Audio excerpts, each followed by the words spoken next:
vós, a família universal.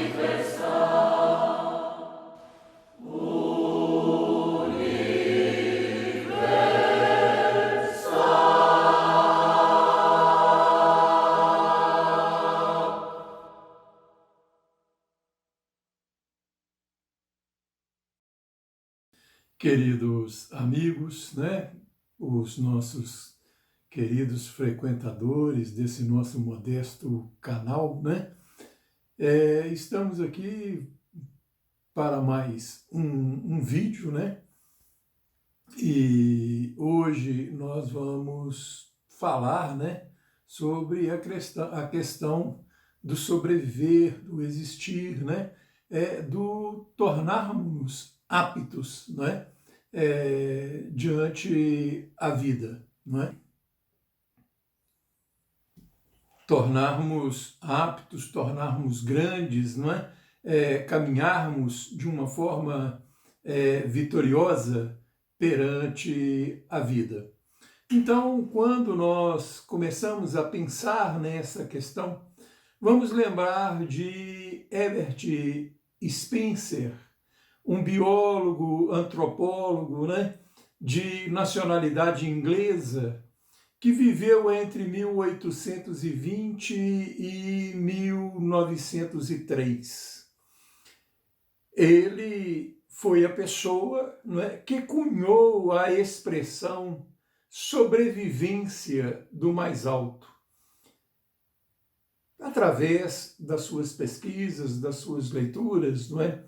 Foi um grande estudioso, um grande admirador também de Charles Darwin.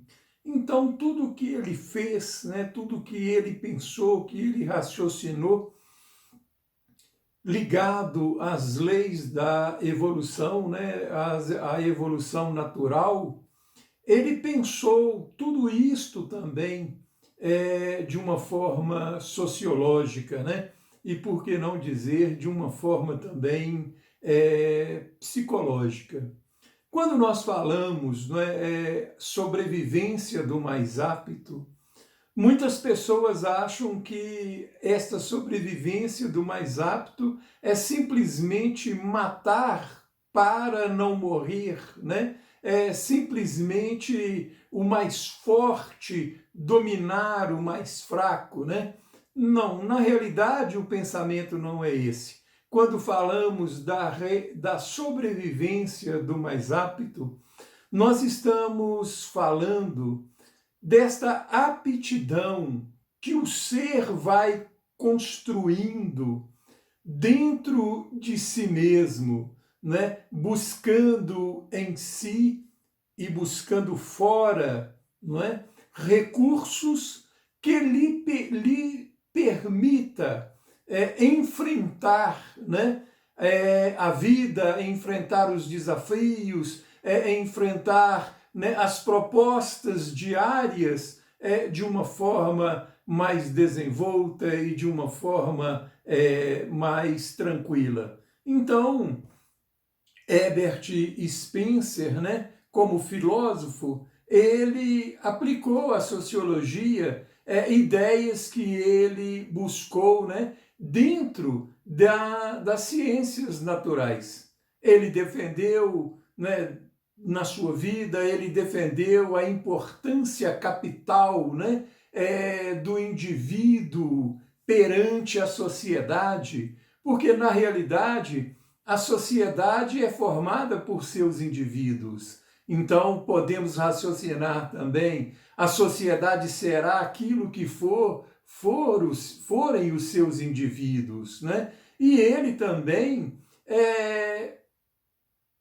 pensou, né, nesse indivíduo, numa primazia deste indivíduo perante o Estado, porque, na realidade, o Estado ele é nada mais, nada menos do que a somatória dos seus indivíduos, não é? Então, da mesma forma, o Estado, ele sem dúvida alguma, ele será simplesmente aquilo que forem os seus homens, não é? Quando nós reclamamos, né, vamos dizer, dessa desse estado, na realidade nós estamos reclamando de nós mesmos, porque o estado, ele é nada mais, nada menos do que a somatória de todos nós. Não é? Se o estado é grande, se ele é virtuoso, se ele é benigno, é porque os seus homens são grandes, os seus homens são virtuosos, os seus homens são benignos, são bons, não é? Preocupam-se consigo, com o próximo, preocupam-se com a sociedade de uma forma geral. Então, quando nós falamos, nessa sobrevivência do mais apto, nós estamos também nos remetendo àquilo que nós chamamos de seleção natural, né? Ora, vemos, como um mecanismo de escolha dentro das estruturas evolutivas, a sobrevivência mediante a construção de diferenciais, nós vamos sobrevivendo, vamos avançando, vamos progredindo na medida em que nós começamos a nos preocupar em produzir diferenciais. Diferenciais aonde? Nos outros? Não. Diferenciais em nós mesmos.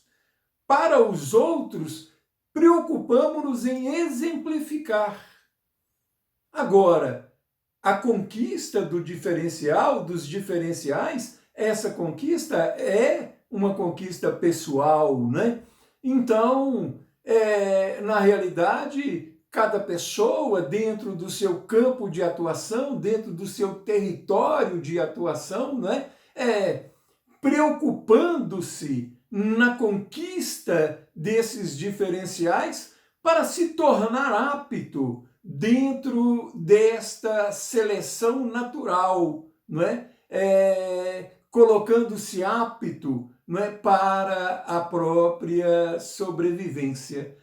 Então, na realidade, a cada dia, na medida em que nós vamos nos tornando aptos, mais aptos, nós vamos sobrevivendo, e vamos ganhando diariamente novos caminhos, novos objetivos, dentro de um amplo processo de sobrevivência pessoal. Ora, pensando assim, já que nós falamos aí de Herbert Spencer, esse biólogo, antropólogo, nós também podemos refletir sobre questões naturais. Ou seja, um leão, dentro desse processo de sobrevivência, dentro desse processo da seleção natural para as espécies, o leão ele precisa de garras afiadas,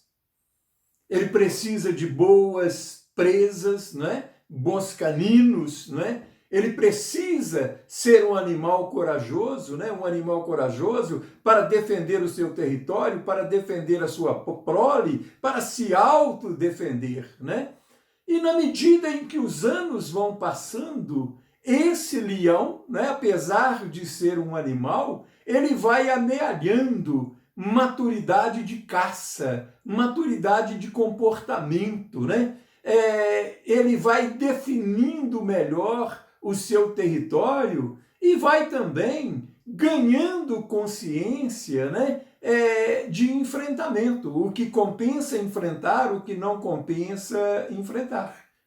Então, quando ele reúne toda essa gama de ganhos, ele vai se sustentar, vamos dizer assim, no ápice, no topo da sua cadeia. Quando nós vemos, por exemplo, um leopardo, esse leopardo, ele precisa ter garras afiadas, ele precisa ter boas presas, bons caninos também, ele precisa ter coragem, porque ele todos os dias ele vai sair para o enfrentamento, e ele precisa também construir maturidade, não é? Construir maturidade, maturidade de vivência, de convivência, maturidade de caça, né? Como é importante a maturidade nas nossas vidas, né? Então, na realidade, esse leopardo, ele também vai definindo o seu território. Ele vai definindo o seu território, vai marcando o seu território, não é? Mas essa maturidade traz para ele também, não é? Alguns avisos. Por exemplo, o não enfrentamento aos leões. Então, não é? Isto faz parte da sua maturidade, não é? Ele não deixa de ser o leopardo, não é? Não deixa de estar no topo da sua cadeia, mas ele não vai enfrentar os leões. Ora, o leão, né? Ele está no topo ali da cadeia, ele domina, né? Toda a sua prole, domina aqui e ali, né? O leopardo como um animal mais solitário, né? Mais consigo mesmo. Mas então nós podemos também refletir sobre as hienas, né? As hienas são animais menores, né? Mas por ser menores, elas não deixam de precisar de ter uma boa mordida, né? De ter bons caninos, né? E também de ter coragem, né? Ter coragem. E com o tempo, aquele bando, aquela matriarca, né? Ela vai construindo em si, construindo no bando, uma maturidade de caça, de definição de território, né, de capacidade de enfrentamento. Ela sabe que ela não pode enfrentar os outros animais sozinhas, por isto ela se reúne em bando, ela tem o seu clã, não é? Forte, mas ainda assim, andando em bandos, não é? E sendo, né, tendo um trabalho oportunista, o tempo também constrói a maturidade, mostrando a ela que ela não deve enfrentar os leões e não deve enfrentar os leopardos. Simplesmente trabalhar as oportunidades, não é, mais viáveis que elas têm. Ora, nesta mesma floresta, existem os gnus, as zebras, não é? Existem lá os impalas e outros animais mais, né? Que eles precisam se posicionar em bando, né? Vivem em grandes manadas. Eles precisam do aviso de um, do aviso de outro, de estar sempre atentos, né? Eles precisam ter uma ótima visão, um ótimo olfato, não é? Uma excelente percepção de risco, não é? De perigo, e uma capacidade de guarda pessoal muito grande. Mas, além disso, eles precisam ter ótimas pernas para correr. E correndo todos os dias, e lutando todos os dias, né? E buscando sobreviver todos os dias, eles também constroem a maturidade, né? Que eles devem passar longe dos leões, devem passar longe dos leopardos, né? E devem passar longe das hienas. Mas nós vamos também lembrar, né, aqui dos crocodilos. Aqueles que ficam lá dentro dos rios, dentro dos lagos, né? Répteis, né? E que não saem para a área externa, mas eles precisam também sobreviver.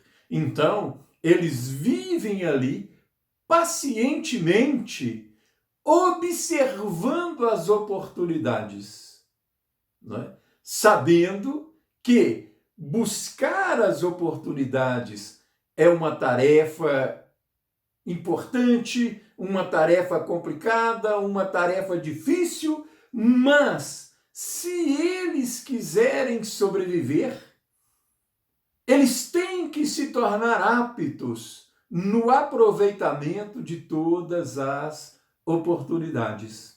Isto vai produzir o que nós chamamos de seleção natural, não é? E que é muito próximo, não é? É muito direto à nossa vida. Só que, diferentemente, todos esses que nós trouxemos aqui vivem de instintos, não é? Ou de pequenas fagulhas inteligentes, não é? Aonde predomina muito mais o instinto, não é, do que essa fagulha, né? Essa inteligência, vamos dizer assim, rudimentar, não é?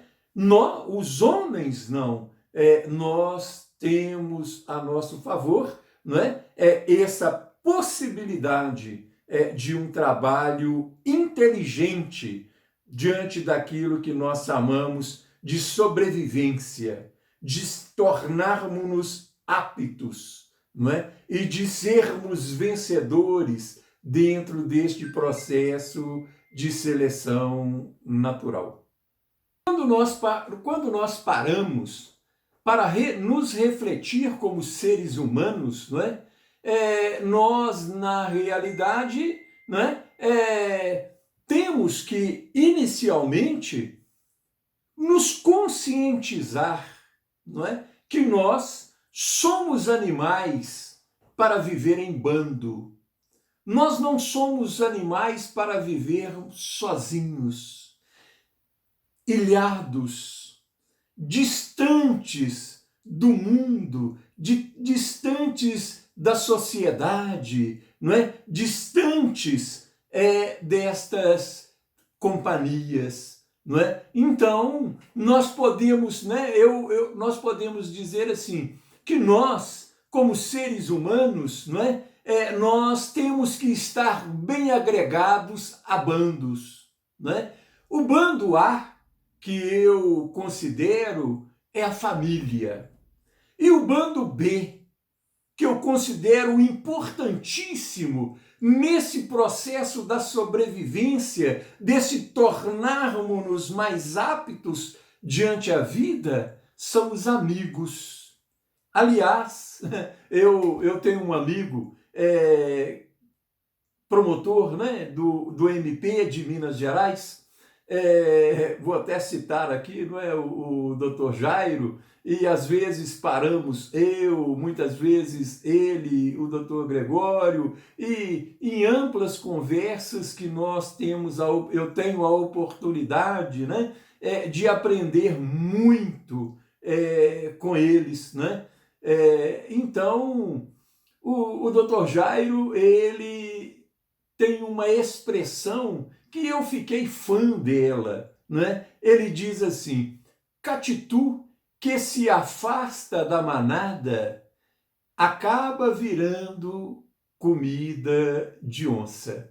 E isto, gente, é uma grande verdade, não é? Nos coloquemos como os catitus, não é? E na realidade, todas as vezes que nós nos afastamos da família, todas as vezes que nós nos afastamos dos bons amigos, das boas pessoas, dos bons pensadores, não é? Que muitas vezes se mantêm próximos a nós, nós nos tornamos presas fáceis, não é?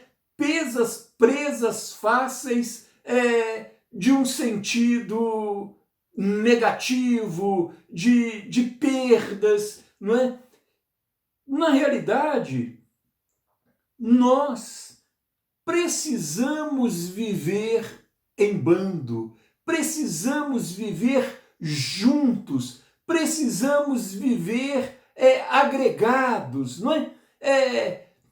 Quando perdemos a nossa família, quando distanciamos das nossas famílias, ou quando nos achamos o suprassumo familiar, ninguém da família nos serve, ninguém presta, ninguém é bom, nós começamos aí uma grande perda. Porque, na realidade, Na família está a nossa história.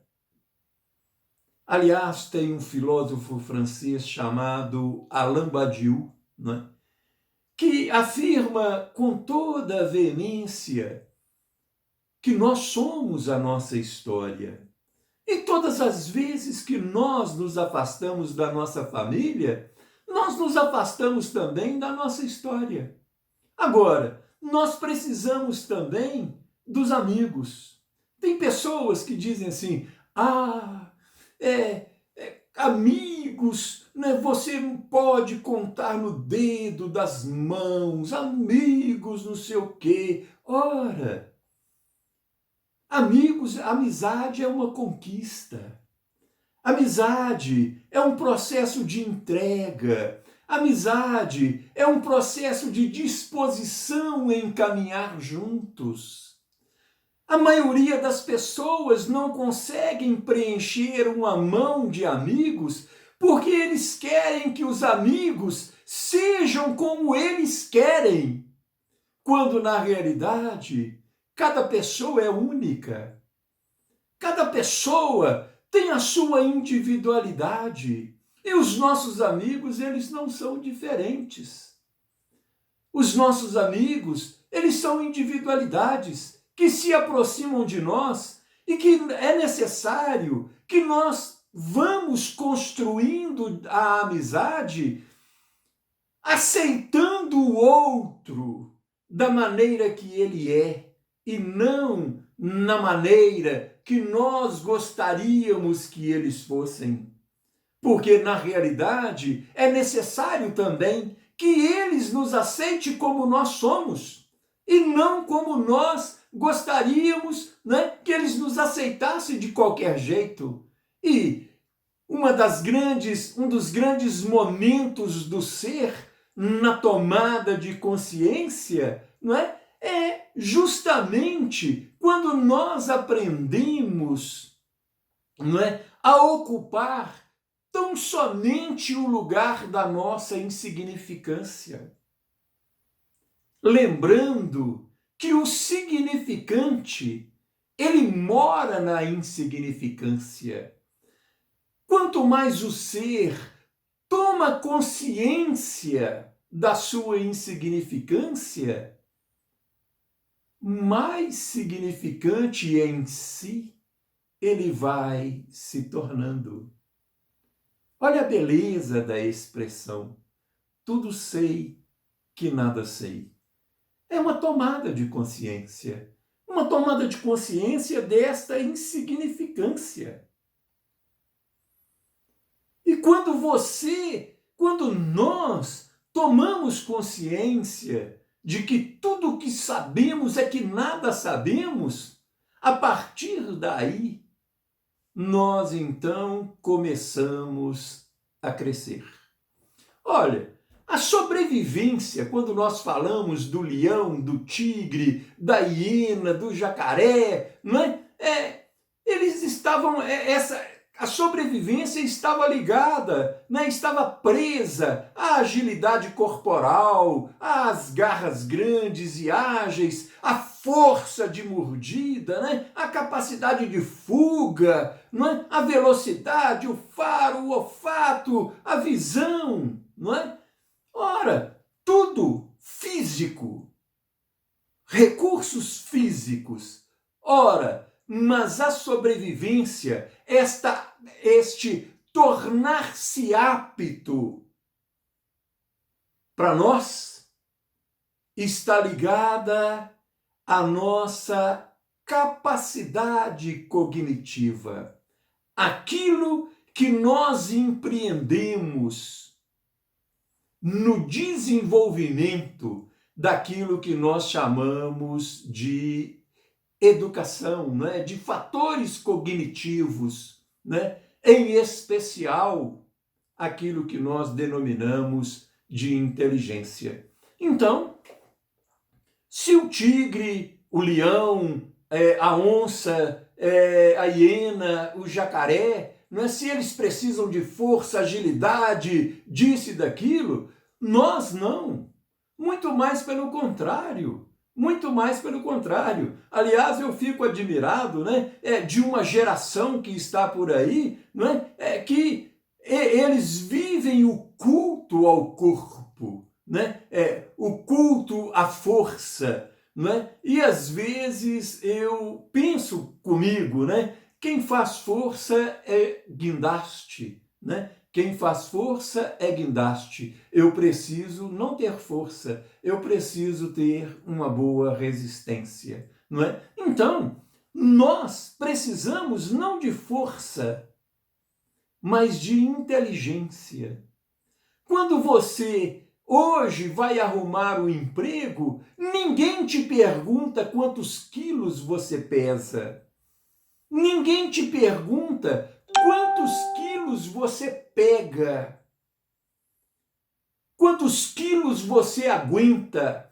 Ninguém vai te admitir, né? A não ser que você vai trabalhar numa empresa de guindastes, né? Ou numa empresa de empurrar pesos e levantar pesos, mas ninguém te pergunta, não é? Quantos quilos você suporta? Então, na realidade, a força humana, ela não está no físico. Ela está muito mais, pelo contrário, na sua capacidade cognitiva, na aplicação da sua inteligência. Então, dentro desta aplicação, nós precisamos desenvolver a inteligência de ver, enxergar as coisas como nós estamos enxergando, não é? Se nós estamos enxergando realidades, fantasias, a nossa inteligência em observar, não é? Em dar tempo ao tempo, em fazer a leitura daquilo que nós estamos vendo ou sentindo. Nós precisamos ter a inteligência de analisar. Analisar bem, trabalhar bem o material visto, o material sentido, não é? Para que nós possamos definir bem todo o mundo, tudo aquilo que nos cerca. Nós precisamos ter inteligência para fazer as nossas escolhas. Nós precisamos ter inteligência para traçar objetivos. Nós precisamos ter inteligência para definir metas. Quem vai trabalhar com definição de metas, com planejamento, ninguém vai perguntar a ele, não é, se ele pega 50 quilos, 60 quilos, 100 quilos.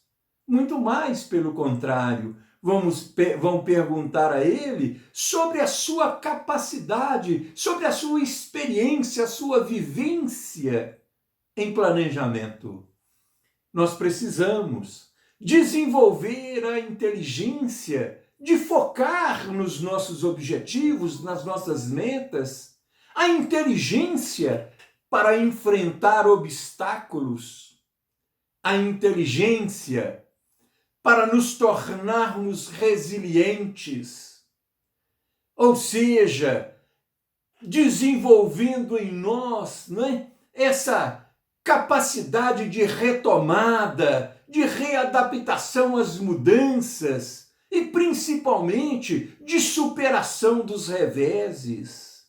Nós precisamos desenvolver a inteligência da perseverança, essa capacidade de manter, né, a intensidade e a constância nas nossas vidas, independente dos desafios que estão à nossa frente. Nós precisamos ter a inteligência em redefinir, em corrigir metas. E, principalmente, nós temos que ter a inteligência em acreditar sempre. Alguns pontos pertencem ao mundo racional. Alguns pontos destes citados pertencem ao mundo emocional. Mas, seja racional ou seja emocional, não é? Nós precisamos aprender a trabalhar a nossa inteligência, a desenvolver, a aprimorar, a crescer na nossa capacidade cognitiva. Então, quando nós raciocinamos nessa direção, não é?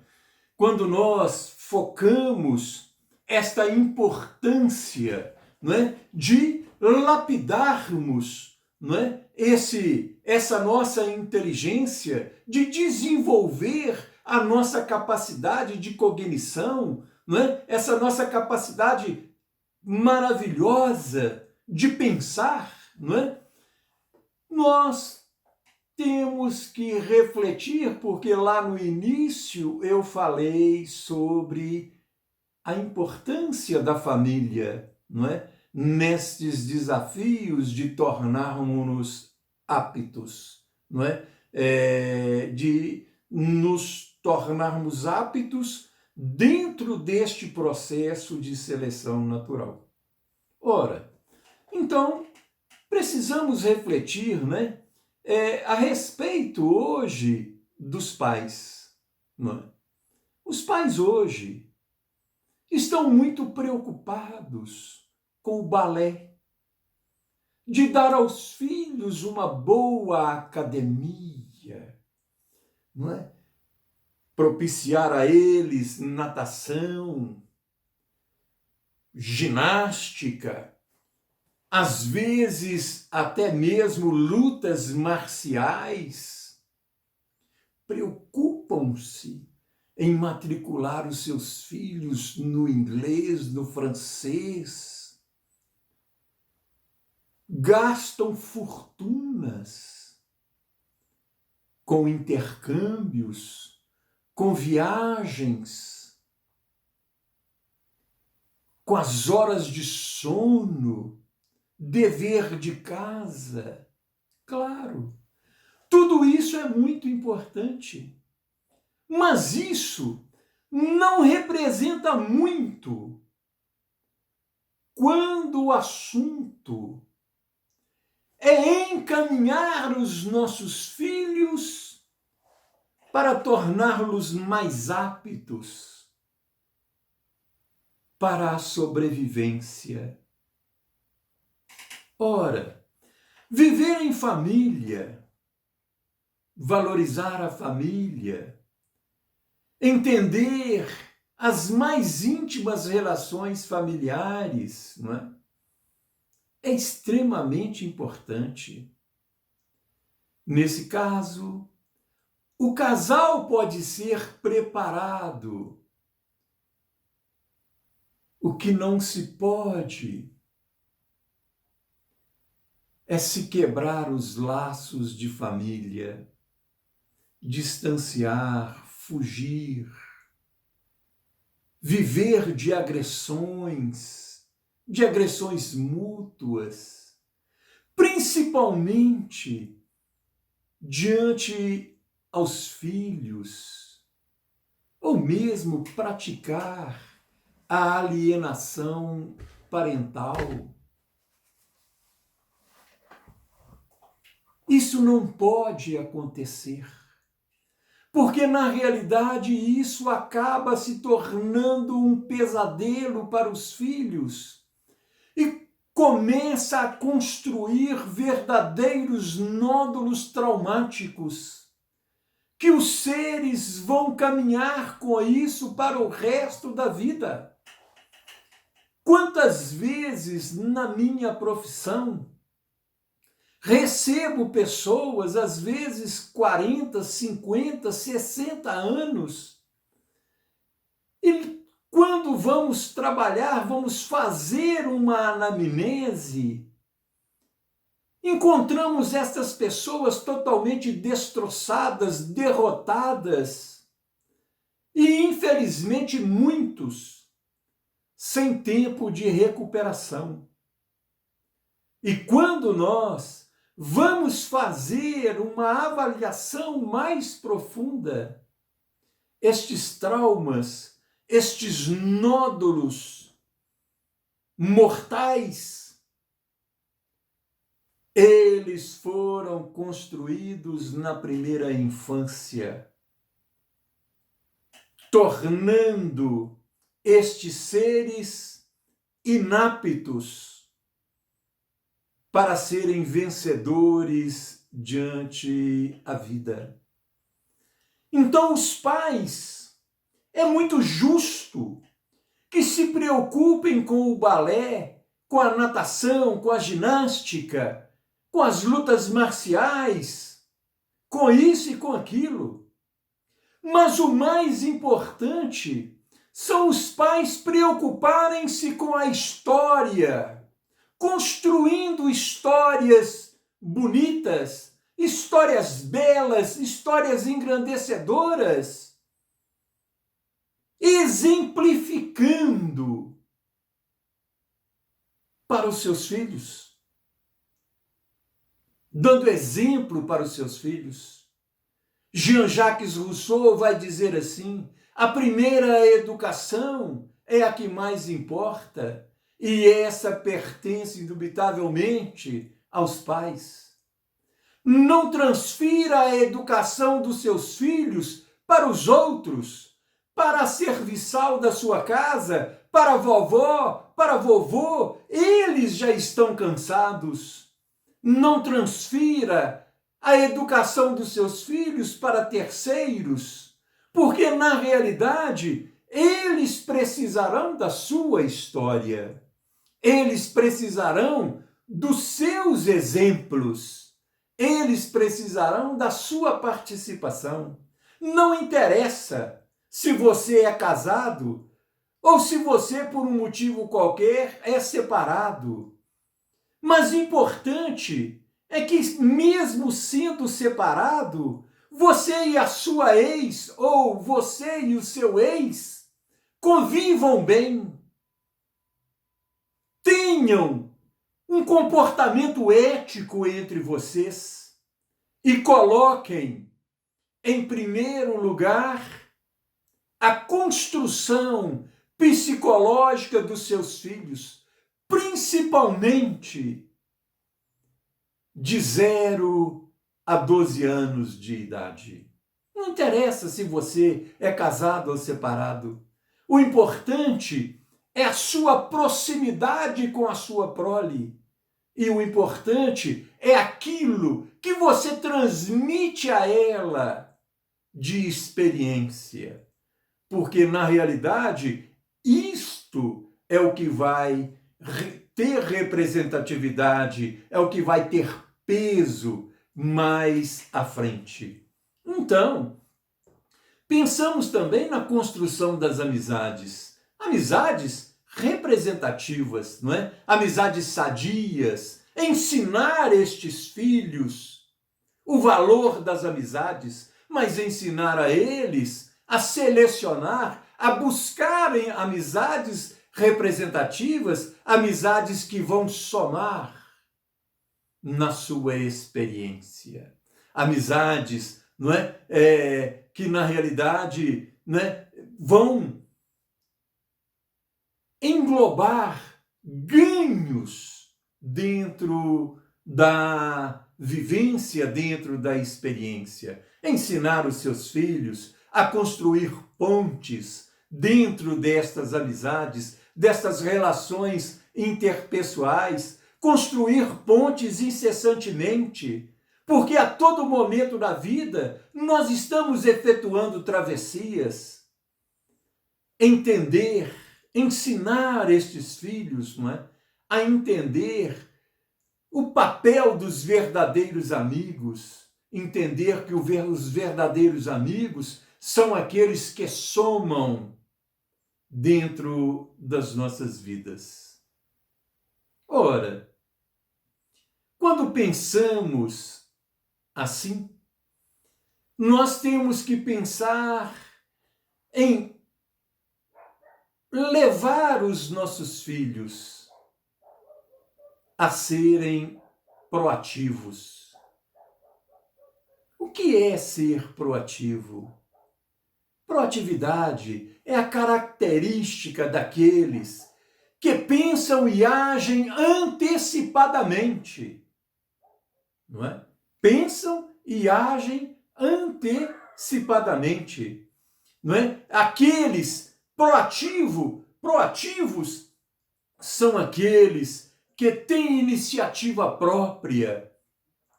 Esta, sem dúvida alguma, é uma das características mais presentes nas pessoas de sucesso. Uma necessidade, não é? Uma individualidade, é um marco extraordinário dentro das atividades coletivas. Aqueles que fazem acontecer e aqueles que acontecem precisam ser proativos. É necessário que este ser ele desenvolva o otimismo. Proatividade, otimismo. O que é o otimismo? Ora, o otimismo é a característica daqueles que possuem uma atitude mental positiva.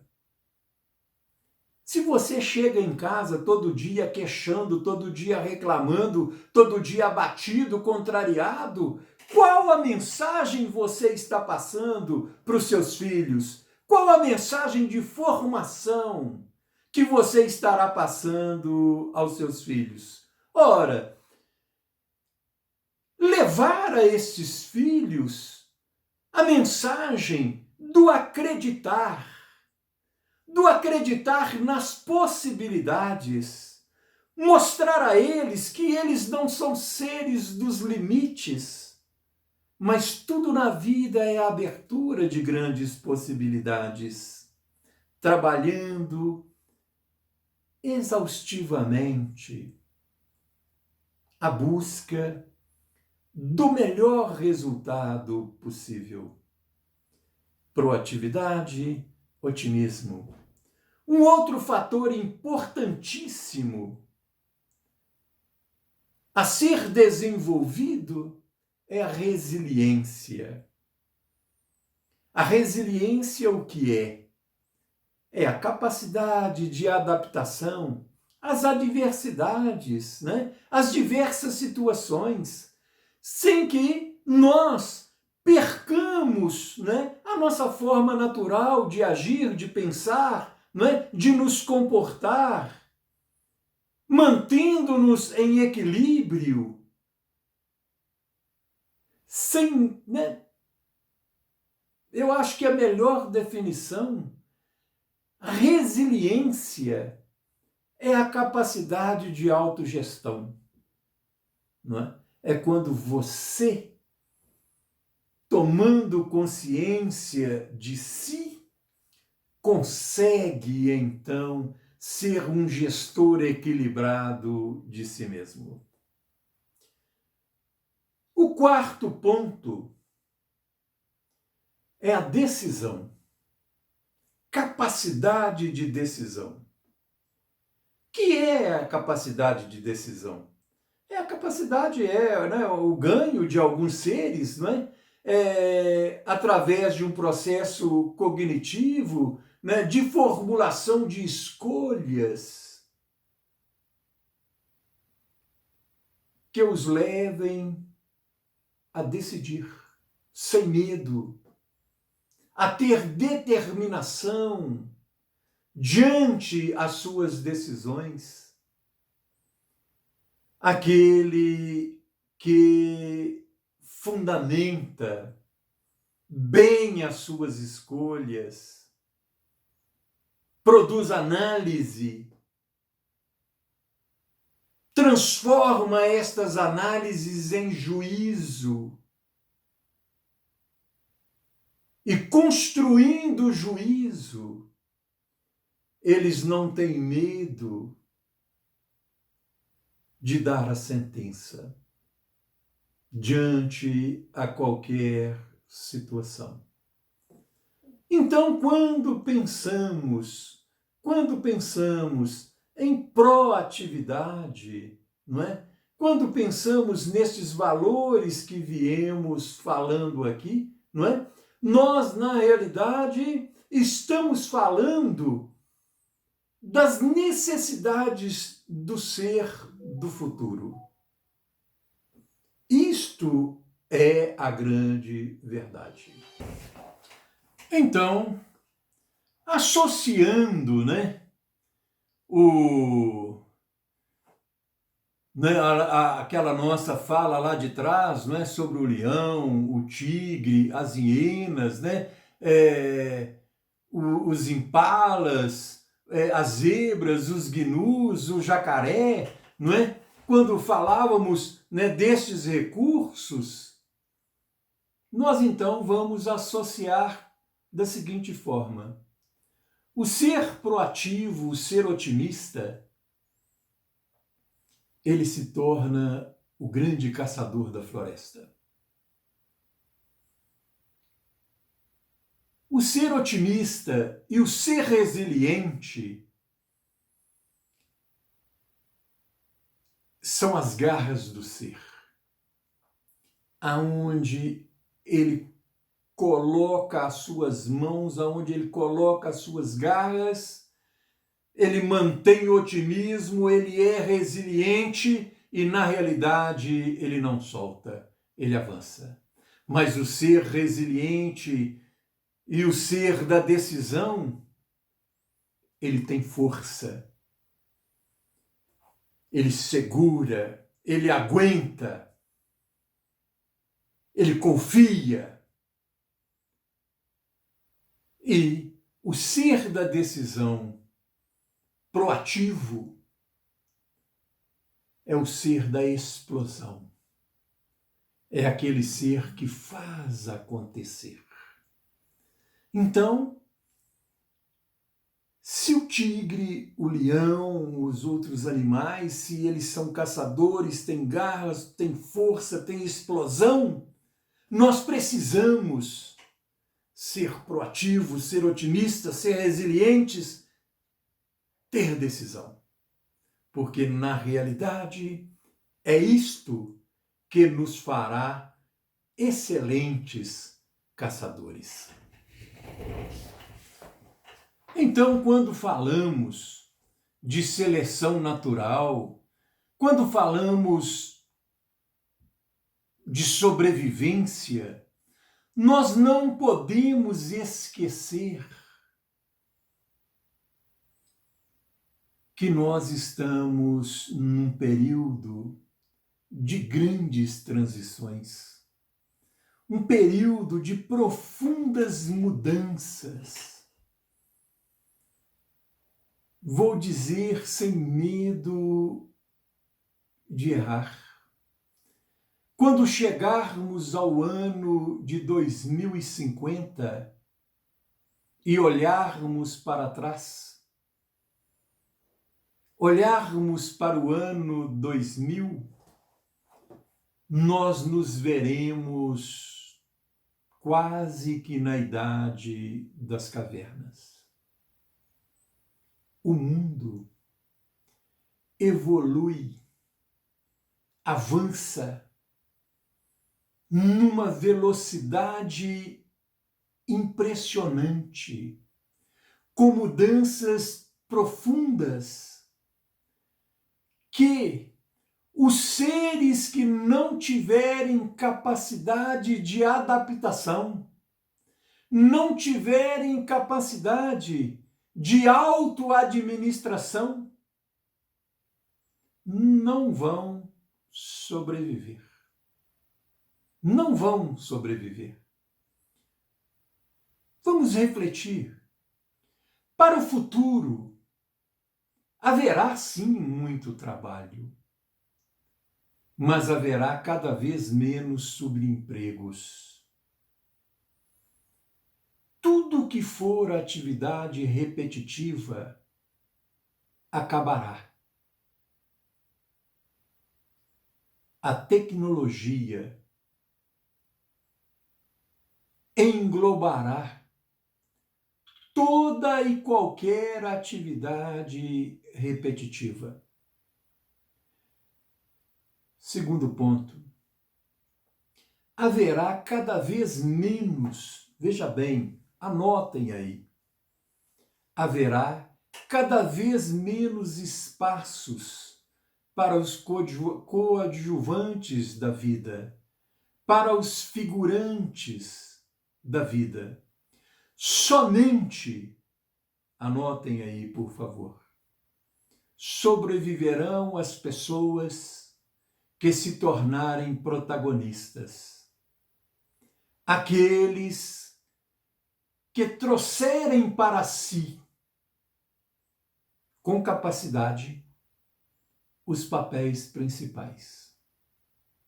Infelizmente, nas próximas décadas, conviveremos com um número cada vez mais crescente de desempregados. Vou repetir. Com um número cada vez mais crescente de desempregados, de pessoas em situação de penúria, pessoas dependentes do auxílio governamental, pessoas dependentes de ONGs, pessoas dependentes dos trabalhos, dos muitos trabalhos sociais que por aí existem. Esta vai ser uma nova ordem, esta é uma nova ordem mundial. Daqui a pouco, os países criarão cada vez mais barreiras para aceitar imigrantes. Porque no fundo, pobreza basta às suas. E eles já terão compromissos enormes com a pobreza de dentro dos seus próprios territórios. Olha, haverá um número cada vez menor de lojas presenciais. Conviveremos cada vez mais com as atividades comerciais de cunho virtual. O dinheiro físico, ele caminhará rapidamente para a extinção. Os shopping centers, crivados de lojas de departamento, lojas maiúsculas, terão que se readaptar. As lojas presenciais irão reduzir-se cada vez mais. Algumas existirão simplesmente como aquilo que nós chamamos de showroom. Ora, também desaparecerão os cinemas, que se transferirão cada vez e cada dia mais para as plataformas móveis. Tudo que se dá de forma repetitiva, incluindo as igrejas e os templos religiosos, salão de artes, cinemas, partidas de futebol, aulas teóricas, palestras, shows, desfiles, se transferirão para as plataformas móveis. O lazer, turismo, viverá uma expansão jamais vista. O ser humano caminhará a passos largos para uma vida cada vez mais qualitativa, para a alegria, para o bem-estar, para o desfrute dos bons momentos. Cada vez mais. E a família, a família, nesta nova ordem, estará cada dia e cada vez mais em moda. Então, estes grupos que andam por aí pregando a extinção da família, o fim da família, estão intensamente, profundamente equivocados. Estar em família, desfrutar a família, desfrutar a propriedade, estar no lar, conviver com a sua história, com os amigos que fazem parte da sua história, este deleite íntimo, ele estará cada vez mais fortalecido. Pensemos nisso. A grande maioria das profissões, elas estarão cada vez mais adaptadas ao trabalho remoto. Eu antes tinha os meus pacientes, todos eles presenciais. Em um ano e poucos meses de Covid, eu tenho hoje 85% dos meus pacientes virtuais, online. Questão de adaptação. E interessante, a grande maioria dos meus pacientes me dizem assim: eu posso te fazer uma visita, posso até marcar para nós almoçarmos ou para nos encontrarmos de uma forma qualquer, mas não volto a fazer terapia presencial. Ora, são os ganhos. Você não precisa sair de casa. Você não precisa gastar gasolina. Você não precisa ficar dando voltas e voltas e mais voltas ao redor de um quarteirão para estacionar. Você não precisa ficar correndo riscos de ser assaltado, de ver o seu carro assaltado. Além do mais, você estando no seu ambiente, terminado a terapia, você continua a sua vida sem que haja perda de tempo. Então, isto é a modernidade. Isto é o mundo do futuro, que na realidade o Covid, ele só antecipou. Ele só nos empurrou para uma coisa que nós não queríamos ver, não queríamos enxergar. E isto, vamos pensar, é um caminho sem volta. Isto é um caminho sem volta. Eu antes tinha um bloco de pacientes, né, que na realidade moravam, né, a 15, 20 quilômetros, 10 quilômetros do meu consultório. Hoje, eu aqui, né, vamos dizer Itaúna, eu tenho pacientes de Belo Horizonte, eu tenho pacientes de São Paulo, eu tenho pacientes de Olímpia, eu tenho pacientes de Uberlândia, tenho pacientes de Brasília, tenho paciente de Manaus, né, eu tenho paciente de vários lugares. Que dia que antes eu poderia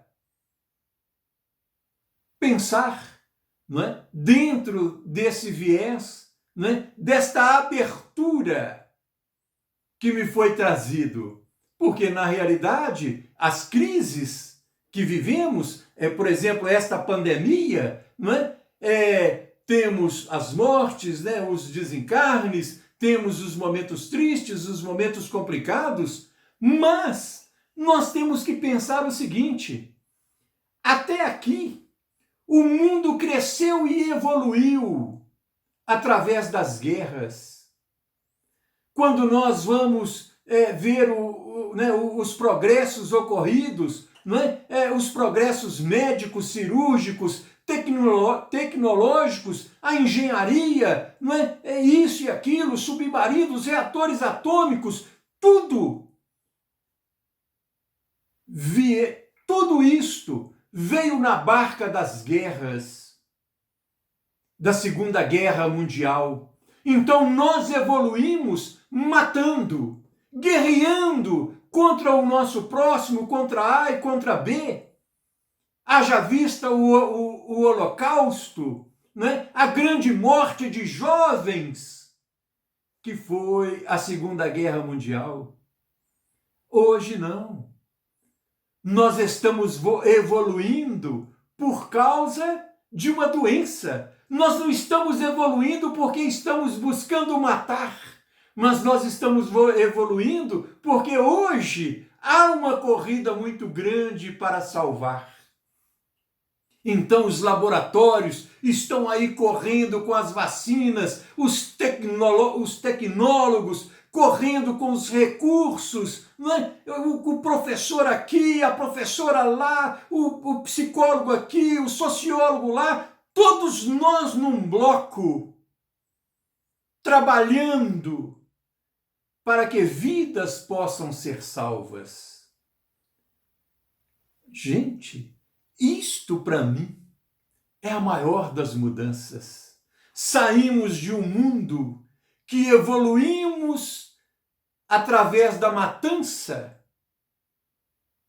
das baionetas, dos fuzis, das bombas atômicas, para evoluirmos no amor ao próximo, para evoluirmos através do desejo, da persistência em salvar vidas, em trazer às vidas os recursos humanitários que lhes sejam devidos. Então, não podemos enxergar, por exemplo, essa pandemia como um grande mal. Mas, na realidade, temos que enxergar esta pandemia como um profundo fator de mudança. Ora, diante disso, temos que refletir também que haverá uma segunda morte de Deus. A fé, veja bem, a fé se encaminhará mais na direção racional, uma fé mais lógica, uma fé mais sustentada pelo bom senso. E rapidamente, anotem aí, desaparecerá este Deus quebra-galho, que vive aí simplesmente sendo chamado para resolver um problema aqui, para resolver um problema ali, para cuidar de pequenas coisas. Este Deus,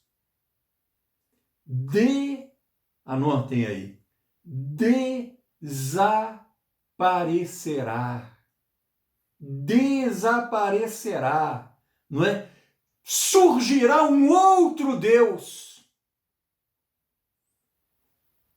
Deixará de ser esse Deus pequeno, esse Deus serviçal, esse Deus que anda aí pelas igrejas, pedindo dízimo, pedindo esmola, para ser um Deus maior, um Deus universal, um Deus ocupado com os grandes desafios do universo. Sem dúvida, Deus sairá das igrejas, sairá dos templos religiosos, que dia a dia estarão mais vazios. Ele sairá destas rezas beatas, destas promessas indignas e dessas pregações que só se encaminham para os ganhos pessoais, porque ele se encaminhará para o coração dos homens. Não será mais o Deus das igrejas, mas será o Deus interior. Este é o Deus que prevalecerá. Este é o Deus que prevalecerá. Bom, até aqui, né, eu procurei falar, né, das transformações mais de cunho sociológico, as transformações mais psicológicas, né, e tentei falar o menos possível das transformações industriais, das transformações econômicas, né, porque existem pessoas, né, mais bem preparadas, mais conscientes, mais possuem um aprofundamento maior, né, nestas áreas. E, na realidade, eu penso assim, cada macaco no seu galho, né? Cada macaco no seu galho, cada um pensa dentro da sua área, né? Dentro do seu modesto conhecimento. Contudo, papai, mamãe, crianças, jovens e jovens crianças, não percam o seu tempo, porque o futuro, ele já está aí há 30 anos. Eu peço licença a vocês, não é? Para ler um trecho aqui, não é? De Zygmunt Bauman, né? Em seu fabuloso trabalho, né? A modernidade líquida. Página 204, né? No capítulo Trabalho. Anotem aí.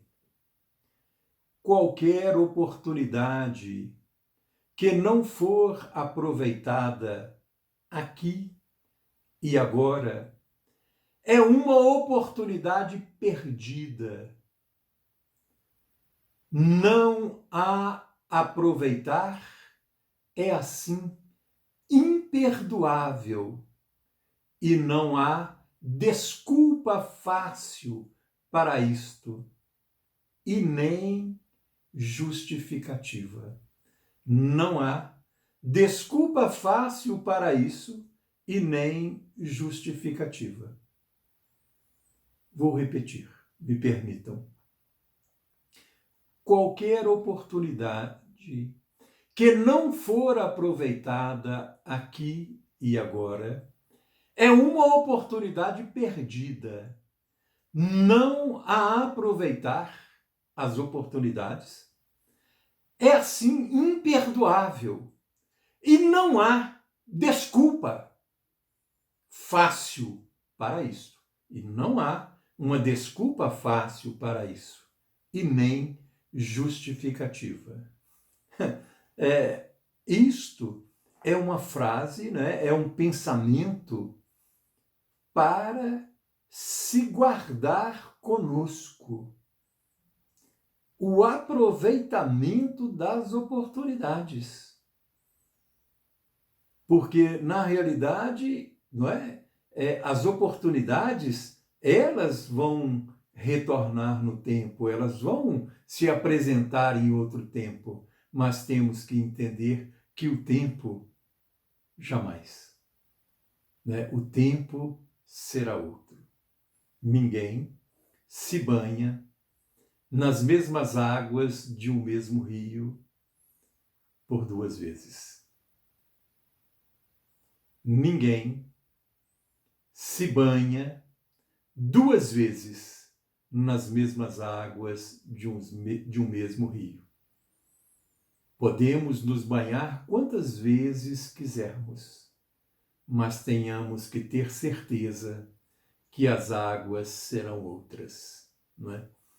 Então, pensando assim, se você já tem mais de 40 anos, não é?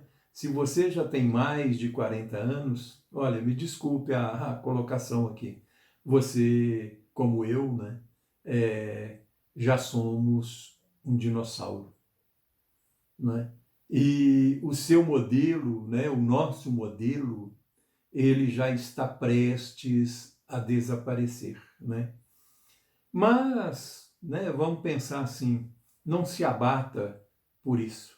Não se abata por tomar consciência que somos já dinossauros em amplo processo de extinção, né? Continue lutando, porque quem sabe você consiga se transformar, né? Como muitos dinossauros se transformaram. Alguns numa baleia, outros num grande crocodilo, outros em grandes águias, né? Legando assim para a nova geração, né? Novos modelos, né? Uma estrutura, né, mais leve, né? Estruturas mais vitoriosas, né? Estruturas com mais futuro, porque caso contrário, a destruição da nossa espécie será plena. Papai, mamãe, hoje, agora, comece a ajudar os seus filhos a mudar, a estruturar mudanças, a sobreviverem, tornando-se mais aptos para o mundo que aí está. Antes então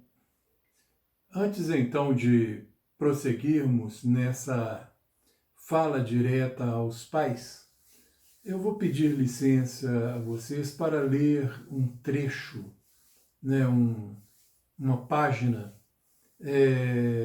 psicografada por Francisco Cândido Xavier, através do Espírito Emmanuel, a quem eu admiro muito, né, e que eu acho muito interessante para o fortalecimento dessas nossas reflexões, não é? Então me permitam ler aqui. Isso está no livro Família, né? Autores diversos, né? Mas esse texto é de Emmanuel. O texto é o número 30 e tem o nome Aptidão e Habilitação. Nós estamos falando, né, de nos tornarmos aptos, não é, habilitados, não é, para essa sobrevivência. Então, vamos ver o que esse pensador do mundo espiritual diz. A aptidão é a capacidade do espírito para executar essa ou aquela tarefa no plano evolutivo em que se vê situado. Por isso mesmo, a aptidão bem aplicada é acesso do homem a níveis mais altos, de conformidade com a lei divina que retribui a cada um segundo as suas obras que realiza. A Terra é um vasto campo de oportunidades ao desenvolvimento de nossos recursos potenciais. Com o fim de afeiçoá-los, distribui a bondade eterna às habitações humanas de acordo com as nossas petições e desejos. Entretanto, não bastará obtê-las para que a alma se honorifique com o triunfo indispensável nesse ou naquele círculo de ação. Deus concede os títulos cabendo ao homem o justo dever de usá-los e enobrecê-los. Aqui vemos um médico dignamente formado para o sacerdócio da cura. No entanto, se o esculápio com diploma de mérito não suporta os enfermos, debalde receberá o beneplácito da escola de medicina. Além, anotamos um professor devidamente preparado à frente do magistério, mas, se lhe falta amor para com os aprendizes, em vão terá recolhido as bênçãos da cultura. E em toda parte vemos operários convocados ao trabalho, desprezando a oficina que os acolheu. Mães que se ausentam do templo doméstico, hostilizando a nobre missão que o céu lhe conferiu. E pais que deserdam do lar, fugindo, e pais que desertam do lar, fugindo deliberadamente ao apostolado afetivo que lhes poderia preparar no presente o apostolado afetivo que lhes poderia preparar no presente de trabalho o futuro iluminado de amor. Segundo é fácil perceber, somos depositários felizes de preciosas habilitações na terra, que muitas vezes menosprezamos em juízo próprio, esquecendo que todos possuímos aptidões para concretizar o melhor em nosso próprio caminho. Se já podes compreender a verdade, aproveite os títulos que te foram emprestados pelo Senhor na pauta das convenções terrestres, na certeza de que, com eles, detens contigo as mais amplas oportunidades de servir aos semelhantes e crescer para Deus.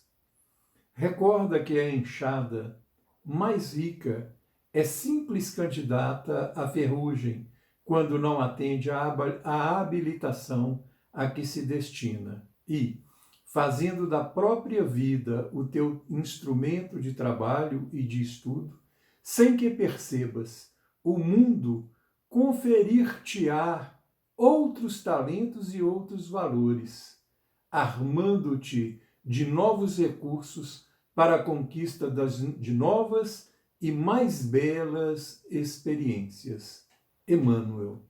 Então, Emmanuel focou todo esse seu trabalho de aptidão e habilitação dentro do pensamento, do bom aproveitamento das oportunidades.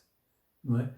Este aproveitamento das oportunidades é o que vai nos fazer crescer, é o que vai nos tornar aptos, não é? E o que vai nos habilitar, não é, a esta seleção natural dentro do processo evolutivo, não mais pensando simplesmente nesta evolução terrena, mas principalmente na nossa evolução espiritual. Então, na medida em que aproveitamos as oportunidades, à medida em que nós transformamos essas oportunidades em crescimentos, nós nos fazemos aprovados neste grande processo de seleção natural. Não é? É um pensamento muito interessante, não é, desse instrutor espiritual, não é, que vai assim diretamente, exatamente de conformidade ao pensamento que nós abrimos, né, lá atrás, esse trabalho, né, ao pensamento de Zygmunt Bauman, não é? E às reflexões, não é, do nosso... As reflexões, né, do nosso querido Herbert Spencer.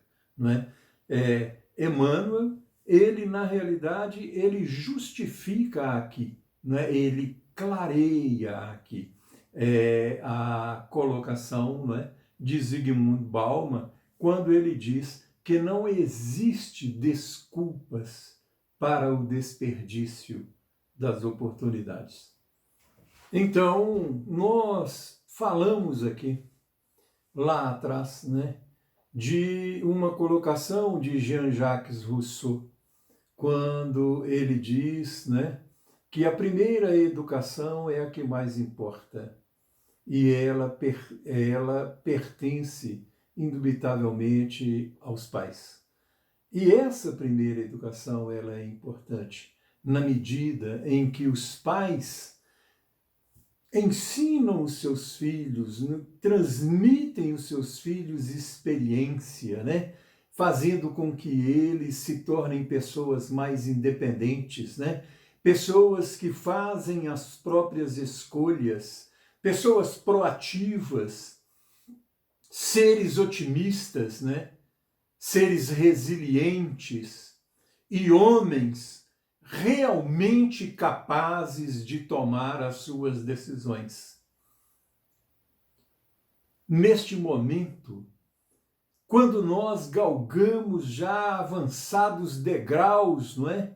Desta nova modernidade, vamos chamar assim, não é? Desse novo momento na evolução terrena, né? Nesse crescimento maravilhoso que estamos vivendo, onde temos que buscar cada vez mais tornarmos-nos aptos, não é? Tornarmos aptos a avançar nesse processo seletivo, não é? Nós não podemos mais ficar sustentando mimimis dentro do lar, né? Dando comidinha na boca. O menino tem 7 anos, 6 anos, 5 anos, mamãe tá lá dando comidinha, né? Dando comidinha, calçando meinha, vestindo shortinho, né? Vestindo blusinha e brigando com a filha porque tem que sair com a blusa rosa e não pode sair com a blusa vermelha, brigando com o filho porque ele quer sair de tênis, mamãe acha que ele tem que sair de sapatinho, né? Brigando com os filhos porque ela acha que está fazendo frio, então todo mundo tem que sair agasalhado, não é? É o momento de deixarmos os nossos filhos crescerem na capacidade de efetuarem as suas escolhas, de independência. Momentos de tornarmos os nossos filhos mais proativos, mais resilientes, ajudá-los a caminhar de forma positiva em suas tomadas de decisões, para que eles se tornem dignos da sobrevivência, se tornem aptos, porque só sobreviverão os mais aptos. Permitam, então, ler um novo trecho, não é, para nós encerrarmos essa nossa reflexão, né? Um termo de Zygmunt Bauman, também de Zygmunt Bauman, né, dentro desse despretensioso vídeo que busca simplesmente produzir uma reflexão, né?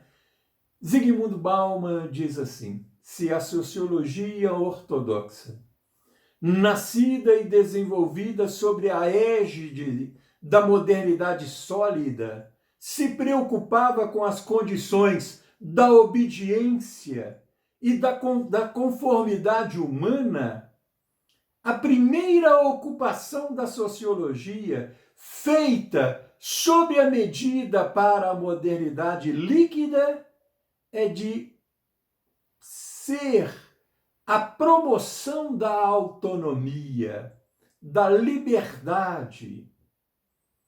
Tal sociologia deve enfocar, vou repetir, tal sociologia deve enfocar a autoconsciência, a compreensão e as responsabilidades individuais. Permitam-me repetir.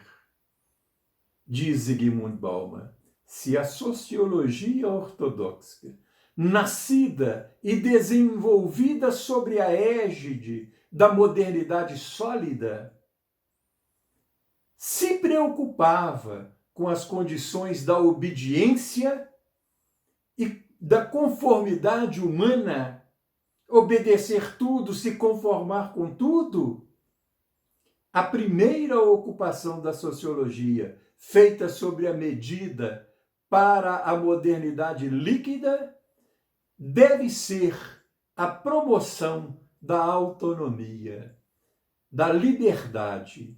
E tal sociologia deve enfocar a autoconsciência, a compreensão e as responsabilidades individuais. Pensemos profundamente nisso, na medida em que Emmanuel nos chama a atenção para o bom aproveitamento das oportunidades. Ficamos por aqui, não é? Nos despedimos de você. E, se você é espírita, se você é afeiçoado à doutrina espírita, não compre livros adulterados.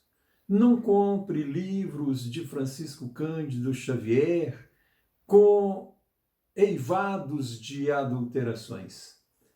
Procure estes livros nos sebos.